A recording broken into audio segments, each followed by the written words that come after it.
নমস্কাৰ এছামিজ কানেকশ্যনলৈ আপোনালোক সকলোকে বহুত বহুত স্বাগতম জনাইছো। আজি আমি আলোচনা কৰিম 2025 চনৰ SCERT আসামৰ অধীনত যি ডিএলএডৰ প্ৰৱেশ পৰীক্ষা অৰ্থাৎ পেড এক্সাম হ'বলৈ গৈ আছে তাৰ সম্পূৰ্ণ সিলেবাস অসমীয়া আৰু ইংৰাজী ভাষাত। এই সিলেবাসখন সম্পূৰ্ণ অফিচিয়েল হয়। এই সিলেবাসখন পঢ়ি মই ডিএলএডত প্ৰথম 10টা স্থানৰ ভিতৰত সিট পাবলৈ সক্ষম হৈছিলোঁ। আপোনালোকে যদি এই সিলেবাসখন ফলো কৰে তেন্তে আপোনালোকে নিজৰ সিট লাভ কৰিবলৈ সক্ষম হ'ব আৰু ডিএলএডত নামভৰ্তি কৰাৰ পিছত সিটেট পৰীক্ষা পাছ কৰি এজন শিক্ষক হ'বলৈ পাৰিব। গতিকে এতিয়া আলোচনা কৰিম সিলেবাস সম্পৰ্কে। পৰীক্ষাত দুটা খণ্ড থাকিব, যেনে সেকশন 1 আৰু সেকশন 2। মুঠ নম্বৰ হৈছে 100। পৰীক্ষাৰ সময় হৈছে 2 ঘণ্টা। প্ৰশ্নৰ প্ৰকাৰ হৈছে বহু বিকল্পধৰ্মী প্ৰশ্ন অৰ্থাৎ MCQ আৰু প্ৰশ্নৰ সংখ্যা হৈছে 100টা। প্ৰতিটো প্ৰশ্নৰ বাবে থাকিব 1 নম্বৰকৈ। ইয়াত টকা দিছো। প্ৰতিটো প্ৰশ্নৰ ভুল উত্তৰৰ বাবে 0.25 নম্বৰ। মুঠ নম্বৰ যি OMR শিটত থাকিব সেই OMR শিটৰ পৰা বিয়োগ হ'ব। এতিয়া আহিছো সেকশন 1 খণ্ড 1। নম্বৰ থাকিব 35। এ সাধাৰণ ইংৰাজী জেনাৰেল ইংলিছ মুঠ নম্বৰ 10। বি সাধাৰণ জ্ঞান জেনাৰেল নলেজ মুঠ নম্বৰ 15। সি যুক্তি বা বিচাৰ ক্ষমতা অৰ্থাৎ ৰিজনিং মুঠ নম্বৰ 10। তাৰপিছত সেকশন 2 খণ্ড 2 মুঠ নম্বৰ 65। এ সাধাৰণ গণিত জেনাৰেল মেথছ মুঠ নম্বৰ 15। বি সাধাৰণ বিজ্ঞান আৰু পৰিৱেশ অধ্যয়ন মুঠ নম্বৰ 15 অৰ্থাৎ জেনাৰেল সায়েন্স এণ্ড EVS মানে এনভাইৰনমেন্টেল স্টাডিজ। সি সমাজ বিজ্ঞান সোশিয়েল সায়েন্স মুঠ নম্বৰ 20। তাৰপিছত লেংগুৱেজ এছামিজ, বাংলা, বড়ো আৰু ইংৰাজী। এই যিকেইটা ভাষা, এই ভাষাৰ সিলেবাস গোটেইখিনি একে হয়, কেৱল ইংলিছৰখিনি ইংলিছত থাকিব আৰু অসমীয়াখিনি অসমীয়াত থাকিব। এতিয়া আহিছো ডিটেইলছ সিলেবাস। আমি যদি চাওঁ এ নম্বৰ জেনাৰেল ইংলিছ অৰ্থাৎ সাধাৰণ ইংৰাজী, তেনে ভকেবুলাৰী মানে শব্দ ভাণ্ডাৰ, টেন্স, কাল, ভাৰ্বছ, ক্ৰিয়াপদ, প্ৰিপজিশ্যন, অব্যয়, কম্প্ৰিহেনশ্যন, ভাষাবোধ বা ভাষাৰ বোধ শক্তিৰ ধাৰণা, ভইচ চেঞ্জ, বাচ্য পৰিৱৰ্তন। ইয়াত থাকিব এক্টিভ এণ্ড পেছিভ ভইচ। আপোনালোকে এইখিনি ইতিমধ্যে মেট্ৰিক পৰীক্ষাত পঢ়ি আহিছে। আপোনালোকে পৰীক্ষাত একেবাৰে সহজ হ'ব। তাৰপিছত নেৰেশ্যন উক্তি, direct narration and indirect narration প্ৰত্যক্ষ আৰু পৰোক্ষ উক্তি। তাৰপিছত এডভাৰ্বছ মানে ক্ৰিয়া বিশেষণ। তাৰপিছত চিনোনিম সমাৰ্থক শব্দ, তাৰপিছত এন্টোনিমছ বিপৰীত শব্দ ইত্যাদি। তাৰপিছত বি জেনাৰেল নলেজ সাধাৰণ জ্ঞান। ইয়াত থাকিব সাম্প্ৰতিক ঘটনাৱলী মানে কাৰেণ্ট এফেয়াৰ্ছ, বিখ্যাত ব্যক্তিত্ব হু ইজ হু, শব্দৰ সংক্ষিপ্ত ৰূপ মানে এব্ৰিভিয়েশ্যন, ভাৰতৰ সংবিধান কনষ্টিটিউশ্যন অফ ইণ্ডিয়া। ইয়াত যিখিনি সংবিধানৰ অনুচ্ছেদ আছে, তাৰপিছত অনুসূচী আছে, এই গোটেইখিনি আপোনালোকে চাব লাগিব। তাৰপিছত ভাৰতৰ ইতিহাস, হিষ্টৰী অফ ইণ্ডিয়া, যিমান ইতিহাস আছে এই গোটেই ইতিহাস আপোনালোকে চাব লাগিব। এই ইতিহাসৰ গোটেইখিনি টপিকছ ৬ষ্ঠ শ্ৰেণীৰ পৰা ৮ম শ্ৰেণীলৈ গোটেইখিনি SCERTৰ অধীনত যিখিনি কিতাপ আছে তাতে আপোনালোকে পাব। মই ইয়াৰ ভিডিঅ' পৰৱৰ্তী সময়ত আগবঢ়াম। তাৰপিছত বিভিন্ন উদ্ভাৱন আৰু আৱিষ্কাৰ, ইনভেনশ্যন এণ্ড ডিছকভাৰী, তাৰপিছত খেল ধেমালি, স্পৰ্ট, তাৰপিছত কলা আৰু সংস্কৃতি মানে আৰ্ট এণ্ড কালচাৰ, আমাৰ অসমৰ যিমান সংস্কৃতি আছে বিশেষকৈ অসমৰ পৰা বহুত প্ৰশ্ন অহা দেখা যায়। তাৰপিছত দৈনন্দিন জীৱনত ব্যৱহাৰ হোৱা বিজ্ঞান, এভৰিডে চায়েন্স, তাৰপিছত আন্তঃৰাষ্ট্ৰীয় সংস্থাসমূহ, ৱৰ্ল্ড অৰ্গেনাইজেশ্যন বা ইণ্টাৰনেশ্যনেল অৰ্গেনাইজেশ্যন, তাৰপিছত ভাৰতৰ ভূগোল, জিঅ'গ্ৰাফি অফ ইণ্ডিয়া, তাৰপিছত আমাৰ ভাৰতৰ যিখিনি ভূগোল আছে লগতে অসমৰ এই গোটেইখিনি আপোনালোকে চাব লাগিব। তাৰপিছত সঠিক আয়োগ আৰু বিভিন্ন সমিতিসমূহ, এডুকেশ্যনেল কমিশ্যন এণ্ড কমিটি যেনেকৈ NEP, NCF, কোঠাৰী কমিশ্যন মানে কোঠাৰী আয়োগ, এই গোটেইখিনি আপোনালোকে চাব লাগিব।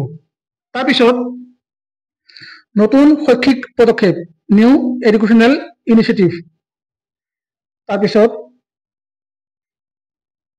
শৈক্ষিক সংগঠন, যিমান শৈক্ষিক সংগঠন আছে যেনে SCERT, NCTE মানে হৈছে শিক্ষকৰ শিক্ষাৰ ৰাষ্ট্ৰীয় পৰিষদ, তাৰপিছত NCERT ইত্যাদি। তাৰপিছত ৰিজনিং, যুক্তিসংগত আৰু বিশ্লেষণাত্মক যুক্তি মানে লজিকেল আৰু এনালিটিকেল ৰিজনিং, লগতে আৰ্হি বা নমুনা মানে পেটাৰ্ণ। তাৰপিছত মেথছ, গণিত, ইয়াত থাকিব সংখ্যা, স্বাভাৱিক সংখ্যা, পূৰ্ণ সংখ্যা, যুগ্ম সংখ্যা, অযুগ্ম সংখ্যা, মৌলিক সংখ্যা, যৌগিক সংখ্যা, স্থানীয় মান, সংখ্যা চাৰিটা মৌলিক কাৰ্যপ্ৰণালী, তাৰপিছত লগতে কাৰ্যপ্ৰণালী বা ক্ৰিয়াকলাপ, উৎপাদক আৰু গুণিতক, মৌলিক উৎপাদক, লসাগু আৰু গসাউ, ঊৰ্ধ্বক্ৰম আৰু অধক্ৰম শৃংখলা, এইখিনি ইতিমধ্যে আপোনালোকে পঢ়ি আহিছে। যেনে numbers, natural numbers, whole numbers, even numbers, odd numbers, prime numbers, composite numbers, place value, ইয়াৰ লগতে face value, for fundamental operation of number, factors and multiple, prime factor, LCM and HCF, ascending and descending order, এইখিনি ইতিমধ্যে আপোনালোকে matric পৰীক্ষাত পঢ়ি আহিছে। তাৰপিছত ভগ্নাংশ ধাৰণা আৰু ইয়াৰ বিভিন্ন প্ৰকাৰসমূহ, fraction, concept of fraction and its uses, যেনে প্ৰকৃত ভগ্নাংশ, অপ্ৰকৃত ভগ্নাংশ, মিশ্ৰ ভগ্নাংশ, like fraction, unlike fraction, mix fraction, যিমান আছে আৰু। তাৰপিছত শতাংশ ধাৰণা, শতাংশৰ লগত জড়িত বিভিন্ন ধৰণৰ সমীক্ষাসমূহৰ সমাধান আৰু লাভ আৰু লোকচানৰ ধাৰণা, এইখিনি আপোনালোকে গ্ৰেড 3 কাৰণে ইতিমধ্যে পঢ়িছে, গতিকে আপোনালোকৰ পৰীক্ষা একেবাৰে সহজ হ'ব। যেনে percentage, concept of percentage, solving problems involving percentage, তাৰপিছত প্ৰফিট এণ্ড লছ, তাৰপিছত টকা পইচাৰ ধাৰণা, টকা পইচাৰ লগত জড়িত বিভিন্ন সমীক্ষাসমূহ যেনে যোগ, বিয়োগ, দশমিকৰ পিছত যোগ, দশমিকৰ আগত যোগ, বিয়োগ ইত্যাদি। Money, concept of money, solving problems involving money. তাৰপিছত জ্যামিতি, কোণ ধাৰণা আৰু প্ৰকাৰ, ত্ৰিভুজৰ ধাৰণা আৰু প্ৰকাৰ, চতুৰ্ভুজৰ ধাৰণা আৰু প্ৰকাৰ, geometry, angle, types of angles, types of triangles, তাৰপিছত টাইপছ অফ কোৱাড্ৰিলেটাৰেল লগতে সাৰ্কেল মানে বৃত্ত। তাৰপিছত জোখ মাপ, জ্যামিতিৰ বিভিন্ন চিত্ৰসমূহ, এই চিত্ৰসমূহৰ দৈৰ্ঘ্য, কালি বা ক্ষেত্ৰফল, আয়তন আৰু পৰিসীমাৰ ধাৰণা। Measurement length, area, volume and perimeter of different geometrical figures, লগতে ওজন আৰু সময়ৰ পৰিমাপ, measurement of weight and times. তাৰপিছত তথ্যৰ ব্যৱহাৰ, আমি যে পঢ়িছিলো বাৰম্বাৰতা মেট্ৰিক পৰীক্ষাত, তথ্য উপস্থাপন, পাইচিত্ৰ ধাৰণা যেনে ডাটা হেণ্ডলিং, ৰিপ্ৰেজেন্টেশ্যন অফ ডাটা, পাই ডায়েগ্ৰাম ইত্যাদি। তাৰপিছত বৰ্গ আৰু বৰ্গমূল, বৰ্গমূলৰ ধাৰণা, বৰ্গমূলৰ লগত জড়িত সমীক্ষাসমূহৰ সমাধান, square root, concept of square root, problem solving involving square root, লগতে অনুপাত আৰু সমানুপাতৰ ধাৰণা, ৰেচিঅ' এণ্ড প্ৰপৰ্চন। তাৰপিছত শেষৰ টপিকটো হৈছে সাধাৰণ বীজগণিতীয় সমীকৰণৰ ধাৰণা, চিম্পল এলজেব্ৰিক ইকুৱেশ্যন। ইয়াৰ পিছত B, science and environmental studies, বিজ্ঞান আৰু পৰিৱেশ অধ্যয়ন, প্ৰাকৃতিক পৰিৱেশ আৰু সামাজিক পৰিৱেশ, নেচাৰেল এণ্ড ছ'চিয়েল এনভাইৰনমেণ্ট, পৰিৱেশৰ ওপৰত প্ৰভাৱ পেলোৱা বিভিন্ন কাৰকসমূহ, ফেক্টৰ্ছ ইনফ্লুৱেঞ্চিং এনভাইৰনমেণ্ট, পৰিৱেশ অৱক্ষয়ৰ বিভিন্ন কাৰণ যেনে বায়ু, পানী, শব্দ আৰু মাটি প্ৰদূষণ, কজেছ অফ এনভাইৰনমেণ্টেল ডিগ্ৰেডেশ্যন। তাৰপিছত air, water, sound and soil pollution. এই যিটো এনভাইৰনমেণ্টেল ডিগ্ৰেডেশ্যন, ইয়াৰ পৰা বহুত প্ৰশ্ন আহিছিল। তাৰপিছত জৈৱ বৈচিত্ৰ্য মানে বায়'ডাইভাৰ্চিটি, পৰিৱেশৰ লগত জড়িত বিভিন্ন সমীক্ষাসমূহ যেনে বানপানী, গৰাখহনীয়া, ভূমিকম্প, নিৰ্বননীকৰণ বা বনাঞ্চল ধ্বংস আৰু জনসংখ্যা বিস্ফোৰণ বা বৃদ্ধি। আমাৰ ভাৰতত বহুত জনসংখ্যা বৃদ্ধি হৈছে, ই পৃথিৱীৰ দ্বিতীয় স্থান আৰু চীনে প্ৰথম স্থান লাভ কৰিছে। যেনে environmental issues, flood, erosion, earthquake, deforestation, population explosion. তাৰপিছত পৰিৱেশ সুৰক্ষা, মানে পৰিৱেশ সুৰক্ষাৰ লগত যিখিনি আইন আছে, সাংবিধানিক সা সুবিধা বা ব্যৱস্থা, পৰিৱেশ সুৰক্ষা আইন, পৰিৱেশ সংৰক্ষণৰ ব্যক্তি আৰু স্থানীয় ব্যক্তিগত সংগঠন আৰু চৰকাৰৰ ভূমিকা, এনভাইৰনমেণ্টেল প্ৰটেকশ্যন মানে যিমান আইন আছে, বন্য সুৰক্ষা আইন, জল সুৰক্ষা আইন ইত্যাদি। যেনে constitution provision, protection act, role of individual and local bodies, NGOs and government।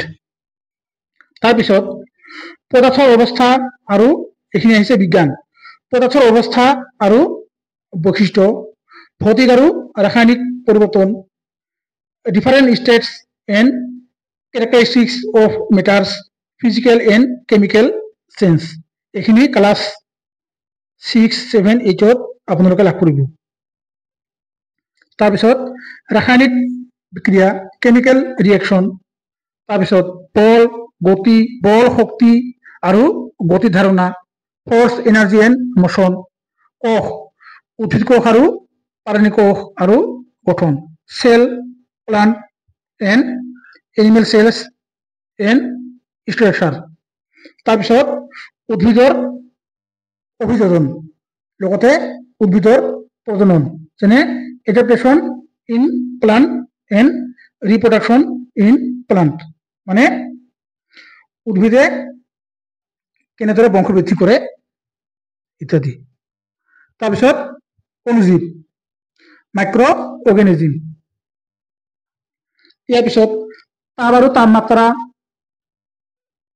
তাপমাত্ৰাৰ পৰিমাপ, heat and temperature, measurement of temperature, তাৰপিছত অম্ল, ক্ষাৰক আৰু লৱণৰ ধাৰণা, এচিড, বেছ এণ্ড সল্ট, পোহৰ আৰু প্ৰতিফলন, লাইট এণ্ড ৰিফ্লেকশ্যন।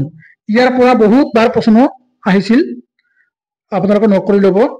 আমি যে পঢ়িছিলোঁ পোহৰৰ প্ৰতিফলন সেইটো বস্তু।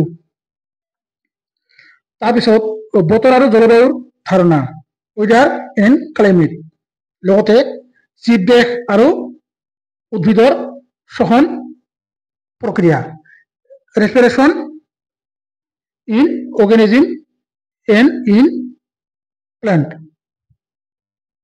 এতিয়া আহিছোঁ ছ'চিয়েল চায়েন্স, সমাজ বিজ্ঞান। ইয়াত ষষ্ঠ শ্ৰেণীৰ পৰা অষ্টম শ্ৰেণীলৈ গোটেইখিনি পঢ়িব লাগিব। যেনে প্ৰাকৃতিক আৰু মানৱ সম্পদৰ ধাৰণা, নেচাৰেল এণ্ড হিউমেন ৰিচৰ্চ, বায়ুমণ্ডল আৰু ইয়াৰ বিভিন্ন স্তৰসমূহৰ ধাৰণা, যেনে এটমস্ফিয়াৰ এণ্ড ইটছ ডিফাৰেণ্ট লেয়াৰ্ছ, ভাৰতত স্বাধীনতা আন্দোলন আৰু স্বাধীনতা আন্দোলনত ভাৰতৰ ভূমিকা, freedom movement of India and roll of India, ভাৰতৰ সংবিধান আৰু ইয়াৰ গুৰুত্ব। আমাৰ ভাৰতৰ সংবিধানত যিমান অনুসূচী অনুচ্ছেদ, যিমানবাৰ ভাৰতীয় সংবিধানখন সংশোধন কৰা হৈছিল, গোটেইখিনি আপোনালোকে পঢ়িব লাগিব। Constitution of India and its importance, তাৰপিছত গণতন্ত্ৰ আৰু ইয়াৰ বিভিন্ন নীতিসমূহ, ডেমক্ৰেচি এণ্ড ইটছ প্ৰিন্সিপলছ, গণতন্ত্ৰৰ নীতি বৈশিষ্ট্য, তাৰপিছত গণতন্ত্ৰৰ বিভিন্ন ধৰণৰ সংজ্ঞাসমূহ আছে, ভাগসমূহ আছে ইত্যাদি। তাৰপিছত আহোম ৰাজত্বৰ উত্থান আৰু পতন, ৰাইজ and fall of Ahom kingdom. আপোনালোকে নিশ্চয় অসমৰ ইতিহাস পঢ়িছে, গতিকে যিখিনিয়ে অসমৰ ইতিহাস, বুৰঞ্জী, ভূগোল এইখিনি পঢ়িছে, আপোনালোকে অতি সহজে চিট পাবলৈ সক্ষম হ'ব।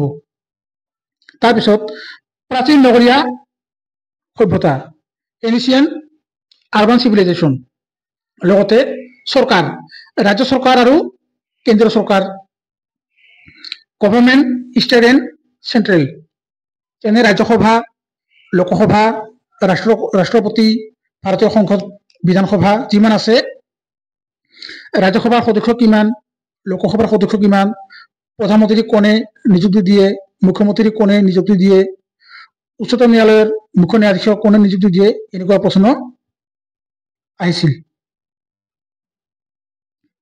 তাৰপিছত পৃথিৱী আৰু ইয়াৰ গঠন, আৰ্থ এণ্ড ষ্ট্ৰাকচাৰ, গ্ৰাহক সুৰক্ষা আৰু অধিকাৰ, কনজিউমাৰ প্ৰটেকশ্যন এণ্ড ৰাইটছ, সমাজৰ আৰ্থসামাজিক বিকাশ আৰু উন্নয়নৰ ক্ষেত্ৰত অৰ্থনৈতিক প্ৰতিষ্ঠানসমূহৰ ভূমিকা, role of financial institution in social economic development of the society, তাৰপিছত পৰিবহণ আৰু যোগাযোগ ব্যৱস্থা, ট্ৰান্সপৰ্ট এণ্ড কমিউনিকেশ্যন, যেনেকৈ ভাৰতৰ ৰেল পৰিবহণ, মটৰ পৰিবহণ, জাহাজ পৰিবহণ, ইয়াৰ পৰা জল পৰিবহণ, বহুত প্ৰশ্ন আহিছিল।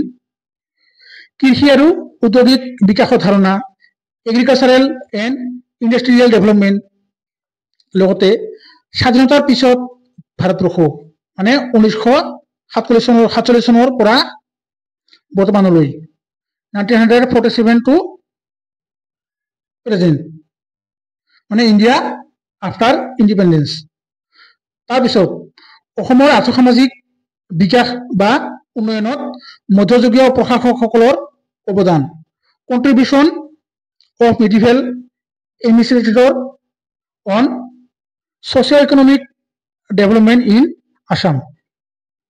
তাৰপিছত এতিয়া আহিছোঁ অসমীয়া ভাষা, মানে অসমীয়া ভাষাৰ শিক্ষণ বিজ্ঞান, লগতে অসমীয়া ব্যাকৰণ, লগতে এই যিখিনি অসমীয়া মই দিছোঁ ইয়াৰ লগতে এইখিনি ইংৰাজীৰো পেডাগজিৰ লগত জড়িত, গতিকে দুটা ভাষা লগতে বাংলা, বড়ো এইখিনিও ইয়াত সংযুক্ত কৰা হৈছে। যেনে ভাষা শিক্ষণৰ উদ্দেশ্য, মানে অবজেক্টিভ অফ লেংগুৱেজ লাৰ্ণিং।